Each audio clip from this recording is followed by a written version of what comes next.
السلام علیکم ورحمۃ اللہ وبرکاتہ ان الحمد للہ والصلاة والسلام علی سید الانبیاء وعلی آلہ وصحبہ اجمعین ما بعد فاعوذ باللہ من الشیطان الرجیم بسم اللہ الرحمن الرحیم انشاءاللہ الرحمن آج کے اس لیسن میں سورۃ آل عمران آیت 190 اور 191 کا ترجمہ اور معنی کی مختصر سی وضاحت ہم پڑھتے ہیں اللہ کے حکم سے۔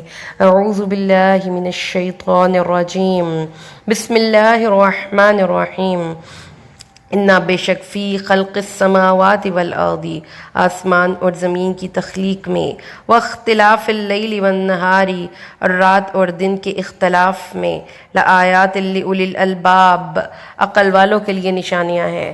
الذین یذکرون اللہ قیاما وقعودا وہ لوگ جو ذکر کرتے ہیں، ذکر یذکرون اللہ کا ذکر کرتے ہیں قیاماً کھڑے ہو کر وقعوداً اور بیٹھ کر وعلی جنوبہم اور اپنی کروٹوں کے بل ویتفکرون اور وہ فکر کرتے ہیں، غور کرتے ہیں فی خلق السماوات والارض آسمان اور زمین کی تخلیق میں ربنا ما خلقت ھذا باطلا اے ہمارے پروردگار تم نے یہ چیز باطل پیدا نہیں کی، سبحانک تو پاک ہے، فقنا پس بچا ہم کو از دوزخ کے عذاب سے۔ رسول صلی اللہ علیہ وسلم کے اوپر جو نازل شدہ یہ قرآن ہے پیاری بہنوں، اس میں ہمارے پاس مضامین کی بہت ورائٹی اور تنوع پایا جاتا ہے۔ اللہ تبارک و تعالیٰ کے حکم اور اس کی توفیق سے جو آج ہمارا ٹاپک ہوگا، آج کے اس بیان کا، آج کے اس لیسن کا، جو ان دو آیات سے ہم نے اخذ کرنا ہے وہ ہے تفکر فی الخلق، کہ جو اللہ کی تخلیقات ہیں ان پہ غور و فکر کر کے اللہ تبارک و تعالیٰ کی ذات تک ہم رسائی حاصل کریں تو یہ ذکر کی اعلیٰ ترین فارم ہے، اعلیٰ ترین قسم ہے۔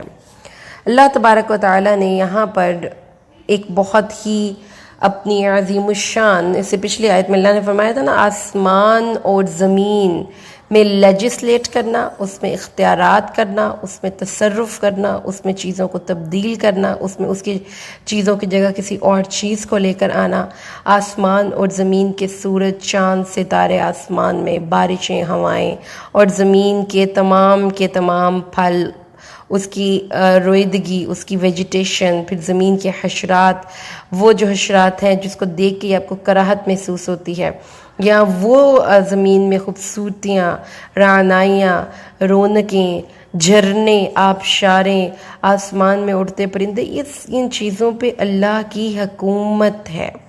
حکومت بمعنی اللہ کے اختیارات ہیں، اللہ کا حکم چلتا ہے، اللہ کا سکہ نافذ ہوتا ہے، اور حکم بمعنی ملکیت کے اللہ مالک ہے، کس وقت کس کو کس سے چھین کر کون سی چیز دے دے یہ اس کے اپنے فیصلے ہیں، اور کوئی اس کو اس فیصلے سے روکنے والا اور باز رکھنے والا نہیں۔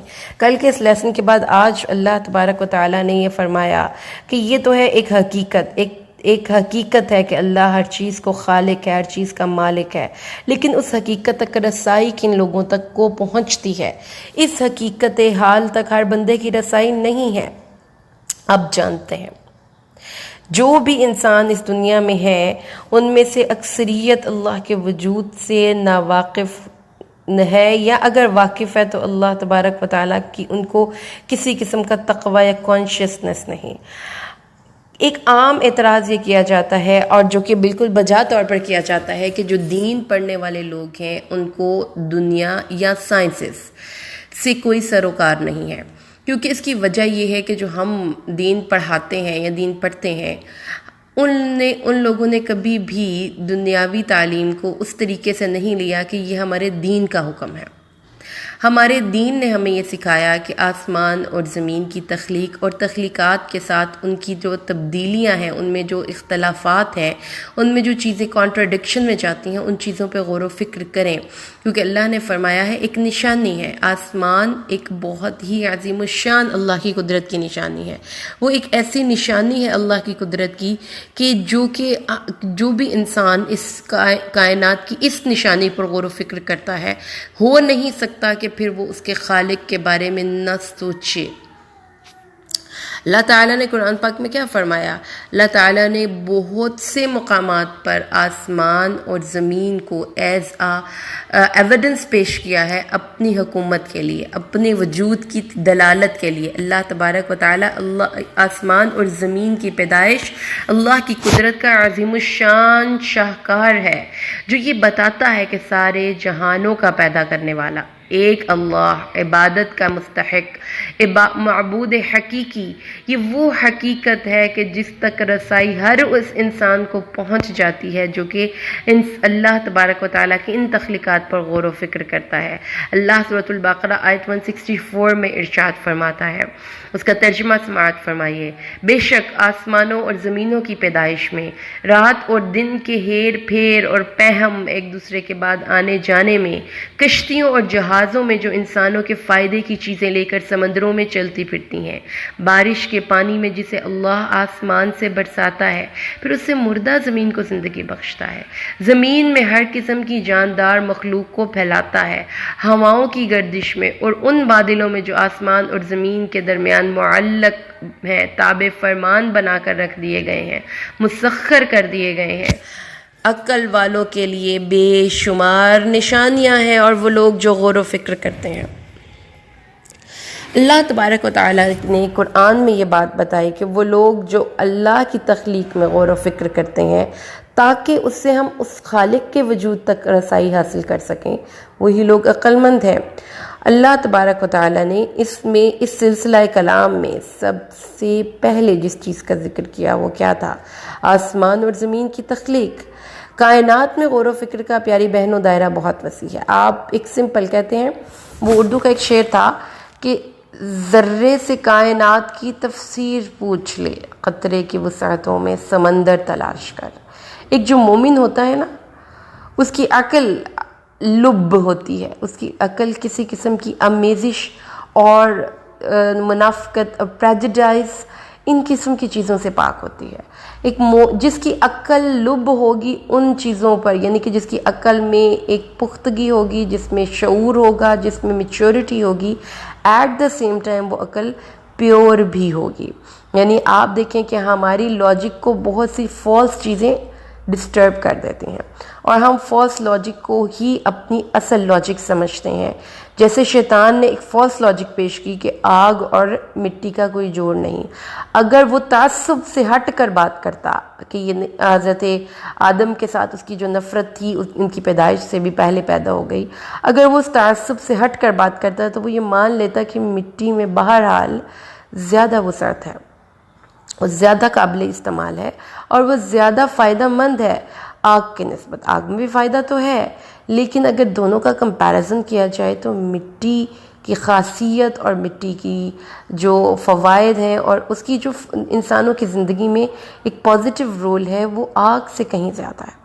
تو جب آپ ایک پریجوڈائزڈ ہو جاتی ہے، آپ کی اوپینین پہلے سے ہی آپ نے سوچ لیا کہ میں نے یہ بات یوں نہیں کرنی اور ماننی نہیں، مجھے پتہ بھی چل جائے تو نہیں ماننی، تو پھر تو آپ کبھی بھی حقیقت تک نہیں پہنچ سکتے۔ حقیقت، کسی چیز کی سچائی تک اور حقانیت تک اسی بندے کو رسائی ہوگی جس کی عقل ان تمام چیزوں سے، امپیورٹی سے اور ان تعصبات سے اور اپنے سے پری پلانڈ جو اس کے پاس ایک اوپینینز ہے ان سے پاک ہو کر وہ ایک بچوں جیسی معصومیت کے ساتھ۔ دیکھیں، ہم جب بھی کوئی نئی چیز سیکھنے لگتے ہیں نا تو ہمیں یہ چیز بہت ضروری ہے میری پیاری بہنوں کہ ہم اپنی عقل کو پہ بھروسہ نہ کریں۔ اب پہلے سب سے یہ دیکھیں کہ یہ چیز کس طریقے سے میرے ساتھ چل رہی ہے یا بیہیو کر رہی ہے، اس میں کیا ہے، پھر اس کے بعد آپ اس کے بارے میں اپنی کوئی اوپینین فارم کریں۔ لیکن مسئلہ کہاں پہ پیدا ہوتا ہے کہ ہم اپنی اوپینینز کے ٹوکرے اپنے سوچوں کے ساتھ ہم کسی نئی چیز کو سیکھنے کی کوشش کرتے ہیں، اور پھر جب آپ کو یہ لگتا ہے کہ جو یہ نئی بات مجھے پتہ چل رہی ہے یہ ان سوچوں یا ان میرے پری ایزیومڈ ایزامپشنز کے خلاف ہے جو میں نے سوچ رکھے تھے، تو پھر آپ اس چیز کو جان کر بھی نہیں مانتے۔ یہی چیز کفار نے کی تھی۔ تو ہٹ دھرمی، ضد، یہ پھر لب نہیں ہے۔ یہ سوچ لینا کہ یہ بندہ دنیا میں تو بڑا ترقی کر رہا ہے، اس کو تو بڑی عقل ہے، یہ چیزوں کو بڑے اچھے طریقے سے مینج کر لیتا ہے، یہ نہیں ہے۔ قرآن کہتا ہے عقل مند وہ بندہ ہے جو ہر قسم کے تعصبات سے بالا تر ہو کر فیصلے کرتا ہے، اور خاص طور پر اس کے اندر چیزوں کو غور سے سمجھنے کی ایبلٹی ہوتی ہے۔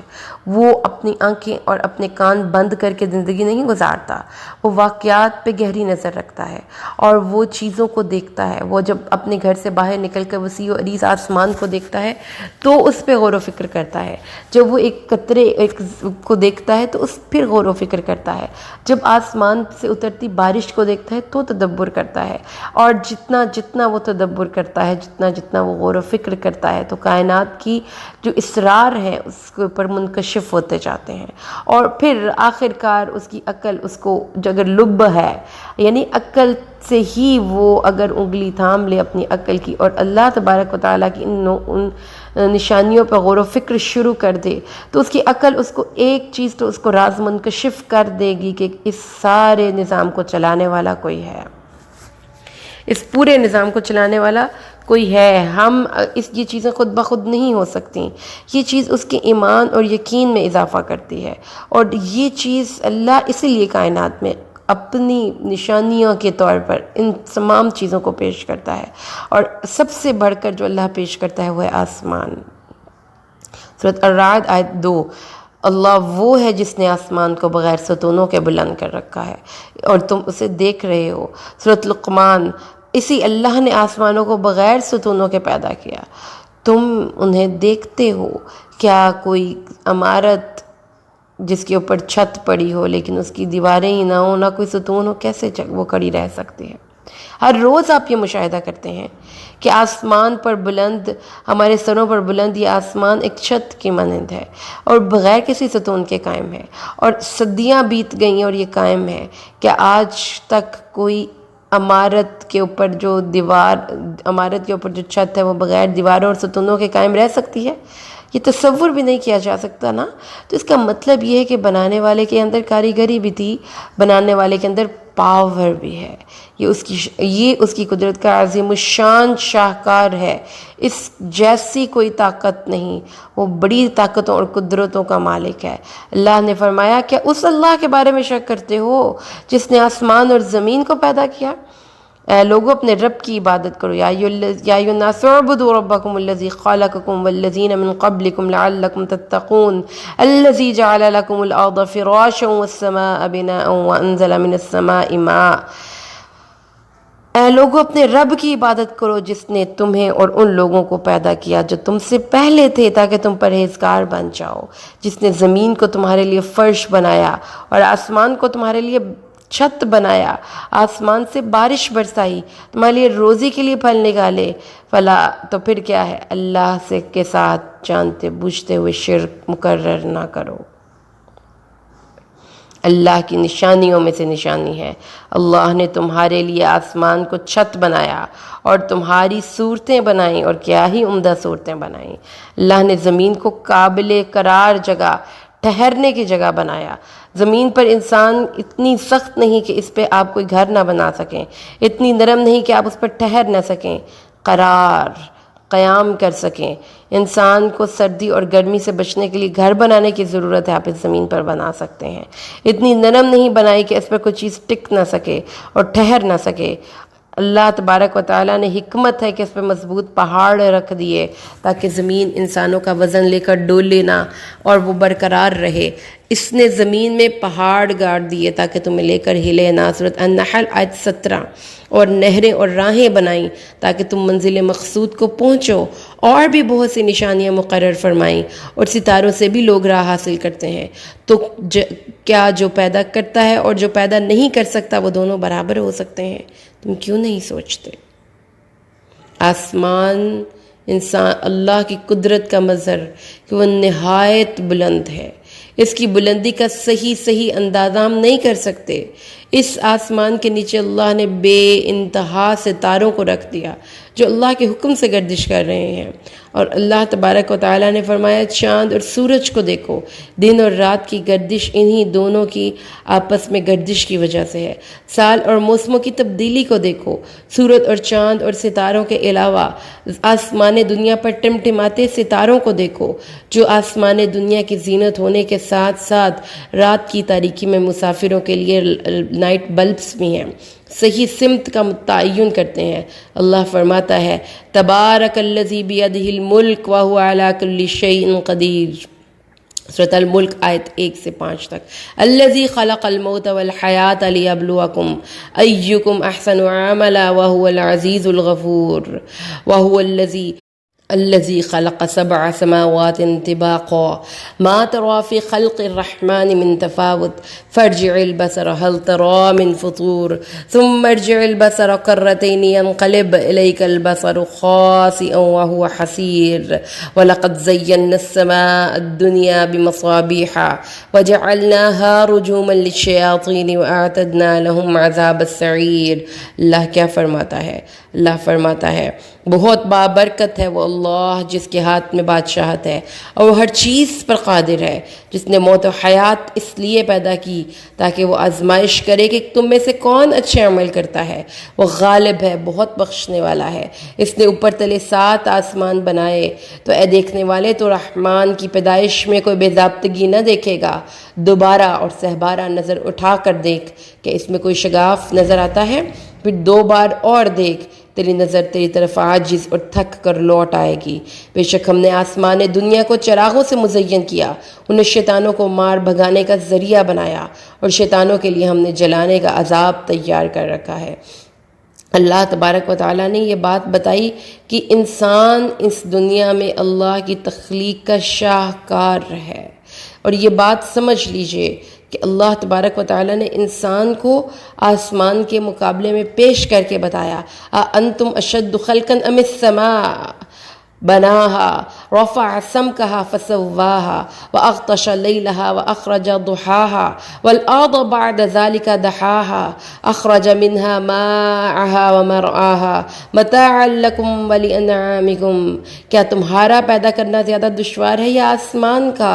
اللہ نے اسے بنایا، اس کی بلندی اونچی کی، اسے ٹھیک ٹھاک کیا، اس کی رات کو تاریک کیا، اس کے دن کو نکالا، اس کے بعد زمین کو ہموار بچھایا، اسے پانی اور چارہ نکالا، پہاڑوں کو مضبوط گاڑا، سب تمہارے اور تمہارے جانوروں کے فائدے کے لیے۔ تو اللہ نے توحید کے دلائل میں یہ نہیں کہا کہ آنکھیں بند کرو، جو کہہ رہا ہوں مان لو بس چپ کر کے، کہا دیکھو آنکھوں سے، عقل کو استعمال کرو، لیکن ایک شرط کے ساتھ تمہاری عقل تمہیں اللہ تک پہنچائے گی، اور وہ شرط کیا ہے؟ اولو الالباب الذین یذکرون اللہ قیاما وقعودا وعلی جنوبہم ویتفکرون فی خلق السماوات والارض ربنا ما خلقت هذا باطلا سبحانک فقنا عذاب النار۔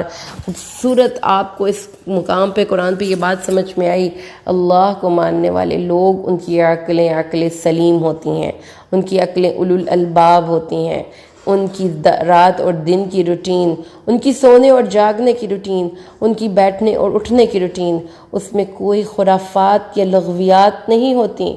وہ لوگ ہر وقت اللہ تبارک و تعالیٰ کی خلقت پہ غور و فکر کرتے ہیں، وہ حالات پہ غور و فکر کرتے ہیں، وہ کائنات پہ غور و فکر کرتے ہیں، اور اس نتیجے پر پہنچ جاتے ہیں کہ اس کو بنانے والے نے یہ چیزیں بے مقصد نہیں بنائیں، ہر چیز کا ایک مقصد ہے۔ تو پاک ہے اللہ، تیری تخلیق جس بھی تخلیق کو اٹھا کر دیکھیں وہ بے عیب ہے، اور جس بھی تخلیق کو اٹھا کر دیکھیں وہ اس قدر خوبصورت ہے۔ آپ پھولوں میں رنگوں کی آمیزش کو دیکھ لیجئے، یہ بھی تو ہو سکتا تھا نا میری پیاری بہنوں، یہ دنیا ہوتی لیکن اس میں حسن کا پردہ نہ ہوتا، خوبصورت پرندے نہ ہوتے، ایک بلیک اینڈ وائٹ دنیا بنا کر اللہ اس دنیا کو بیچ دیتا، لیکن ایسا نہیں کیا۔ اس نے تو پھلوں کے اندر اور پودوں کے اندر اور خود انسانوں کی شکلوں کے اندر، پرندوں کے اندر رنگوں کا امتزاج، کوئی کسی کا قد چھوٹا ہے تو کسی کا بڑا ہے، کس کی آنکھ موٹی ہے تو کس کی پتلی ہے، کوئی لمبے بال رکھتا ہے تو کوئی چھوٹے رکھتا ہے۔ پرندوں اور پھولوں کی آپ بات لے لیں، کسی کی خوشبو بھینی ہے اور کسی کی خوشبو اور طرح کی، رنگوں کا امتزاج دیکھ لیجئے، آسمان پہ سے اڑتے ہوئے پرندوں کی بولیوں میں کس قدر حسن ہے، یہ زمزمہ پردازی کرتے پرندے، یہ آبشاریں اور جھرنے، یہ رنگوں کا حسین امتزاج، جس بھی تخلیق کو اٹھا کر دیکھو گے تمہارے منہ سے ایک ہی لفظ نکلے گا سبحان اللہ، لا تو پاک ہے، عیبوں سے پاک ہے۔ لیکن یہ اسی صورت میں ہوگا کہ جب آپ ایک بچے کی سی معصومیت لے کر اس کائنات میں آئیں، ایک ایک چیز کو دیکھیں، اس کو انجوائے کریں، اس کو اپریشیٹ کریں، یہ چیز ذہن میں رکھیں کہ اس کو بنانے والے نے اس دنیا کو حسین کر کے بنایا اور اس حسن میں انسان کو احسن تقویم دی۔ وہ خالق کائنات، وہ جو احسن الخالقین ہے، جس نے انسان کو احسن تقویم میں پیدا فرمایا اور اسی پر بس نہیں کیا، انسان کو حسن گفتار دیا، انسان کو حسن کردار دیا، انسان کو حسن سیرت دی، انسان کو حسن صورت دی۔ وہ کائنات کو پیدا کرنے والا جو ہر چیز میں حسن لے کر آتا ہے اور وہ ہر چیز کو خوبصورت انداز میں بتاتا ہے، کائنات کی ایک ایک چیز کو حسن تدبیر سے چلاتا ہے، وہ اللہ ہے جس نے اس دنیا کو بنایا۔ تو اس کی ذات تک رسائی ہر علم کی ایک آخری حد ہونی چاہیے۔ ہمارے علم کی جو سب سے چوٹی ہے، ہمارے علم میں، ہمارے تمام علوم میں سب سے ٹاپ پر ہر علم ہمیں رہنمائی کرے اللہ تک۔ اگر میں فرض کریں میں ایک لینگویج ٹیچر رہی، اگر میں زبان پڑھاتی اور پڑھتی رہتی اور مجھے پتہ ہی نہیں کہ یہ کیوں میں پڑھا اور پڑھ رہی ہوں، جب میں نے سورۃ الرحمن پڑھی، آپ یقین مانیں میری پیاری بہنوں، میں نے اتنا اللہ کا شکر ادا کیا۔ اللہ نے کیا فرمایا؟ الرحمن علم القرآن خلق الانسان علمہ البیان۔ اللہ وہ رحمان جس نے انسان کو پیدا کر کے قرآن اس کو سکھایا، اور وہ پاک پروردگار جس نے انسانوں کو بیان سکھایا۔ اگر آپ زبان پڑھاتی ہیں اور پڑھتی ہیں تو اس میں اللہ کی قدرت پر شکر ادا کیا کریں۔ وہ مالک جس نے اتنے الفاظ میں تاثیر رکھ دی، یہ بھی اس کی وجود کی دلالت کرتے ہیں کہ کچھ لفظ ہیں جو کہ اپنے معنی رکھتے ہیں، جبکہ ایٹ دا سیم ٹائم کچھ لفظ ہیں جو معنی ہی نہیں رکھتے۔ اگر آپ ایک فزکس پڑھتے ہیں تو آپ اللہ تک، آپ کے علم آپ کو اللہ تک پہنچائے۔ آپ اگر کوئی بھی کام کرتے ہیں، آپ سادی کھیتی باڑی کرتے ہیں، آپ ایک لباس پہنتے ہیں، اس لباس پہ غور و فکر کریں، اس کو بنانے والے نے تو جو بنایا، یہ پیدا کرنے والے نے یہ پودا کیسے پیدا کیا، اس کو بنانے کے لیے، اس کو رنگ دینے کے لیے اللہ نے کیا ذہانت دی، سبحان اللہ۔ تو آپ کا سارا وقت اللہ کو یاد کرنے میں گزرے گا۔